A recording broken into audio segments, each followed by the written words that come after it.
Joining us for more on tonight's topic is Kevin Griffith, the Vice Chairman of the Sarasota County Democratic Party, Jack BRILL, the Vice Chairman of the Republican Party of Sarasota County, and Shelby Webb. She covers the school board for the Herald Tribune, and I want to thank you all for being here. And Shelby, let me start with you. This is supposed to technically be a nonpartisan race. Is there anything nonpartisan anymore? Well, I don't know if I can really comment on the politics of it, but I can say that it's getting much more expensive to run a school board race in Sarasota County. Before 2014, really, it only took about $5,000 to run a meaningful school board campaign. I mean, the most raised in 2010 was $8,375. In 2012, it was a little under $10,000. And then in 2014, both of the District 1 candidates, both Bridget Ziegler and Ken Marsh, both raised over $50,000 in their campaign. So about 5 times as much as they raised the last time. And that says a lot in of itself. But is there any doubt that the Dems have their candidate in other seats, and the Republicans have their candidates, and that's how the race kind of shapes up?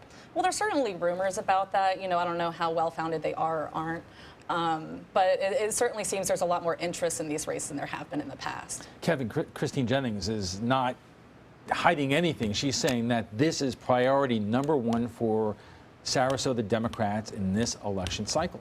And it's because we're so passionate about public schools. I mean, we're proud as a community. This isn't necessarily a party thing when you look at the community at whole. We're all proud of our #2 ranking in the state for our public schools.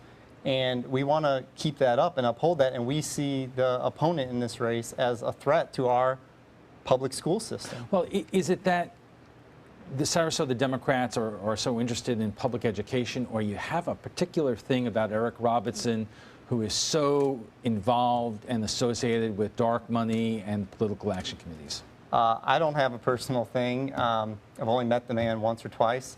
But I can tell you this year he's got 3 things that he's up against. One is his money, as large as the amount that he has in his campaign account. Problem is people already know him locally, and he has to overcome that reputation of the political action committees. The second is trust. You know this. I mean, people don't like outside money, especially in their local races, impacting those races. And the third is, in what might be a change year at the national level, people don't want change at the local level in our school system because we do so well. I mean, we are proud of our Sarasota County schools. Jack, were the Republicans aware that the Democrats have begun to target this seat and this campaign for all the reasons that were discussed? Well, originally there was a candidate from the Democrat Party, and she withdrew here in the last couple of weeks. One of the things that we would all hope is there wouldn't be any politics in schools at all, and with the children. And, I throw out that I know we have offered in the past that, we'll stay out of the school board race and we'll send a letter over and sign it if Christine will do the same thing. We'd love to, get out of the nonpartisan race. Well, what about getting out of the money? I mean, it's incredible that there's so much money being pumped into school board races, and the criticism of these political action committees is that you don't know who the donors are. And, the PACs are a part of our existence for all races. I mean, a lot of races have PACs. I mean, on both sides. You look at Edward James has got a huge PAC. When Christine ran for Congress, she had a lot of PAC money. Republicans, we've got a lot of PAC. But those are races where there's a Republican and there's a Democrat. City Commission, school board, you're not identified technically as a Republican or a Democrat. And it's interesting, though, the vast majority of voters, when they go to the polls, the first thing they'll ask is, or when you're out campaigning door to door, are you a Republican or are you a Democrat? And it's really interesting. The voters identify it by the political parties, and even in a nonpartisan race. Shelby, when you're covering the school board, is it easy to identify who the R and the D is from the positions that they take? Increasingly, sometimes, I will definitely say that. But I would like to jump on your point. I mean, a lot of people make a big deal about Robinson's super PACs, but they've only contributed about $9,000 to his campaign so far. He's raised over $73,000. In fact, most of the donations are coming more from land developers, people involved with the building industry, and things like that. At least 57 of his 168 contributors have been from that field. So it's not like it's overly, at least his campaign. Then again, you know, political action committees can be used, you know, coming closer to the election to send out mailers and things like that. So we wouldn't necessarily need to donate them all of that money to his campaign. But if we're just talking about his campaign donations alone, super PACs don't make up the majority. Kevin, how come the Democrats are having such a tough time finding somebody to run against him? Well, we're not necessarily having trouble finding someone to run against him, but they do know that there's going to be a lot of money spent against them.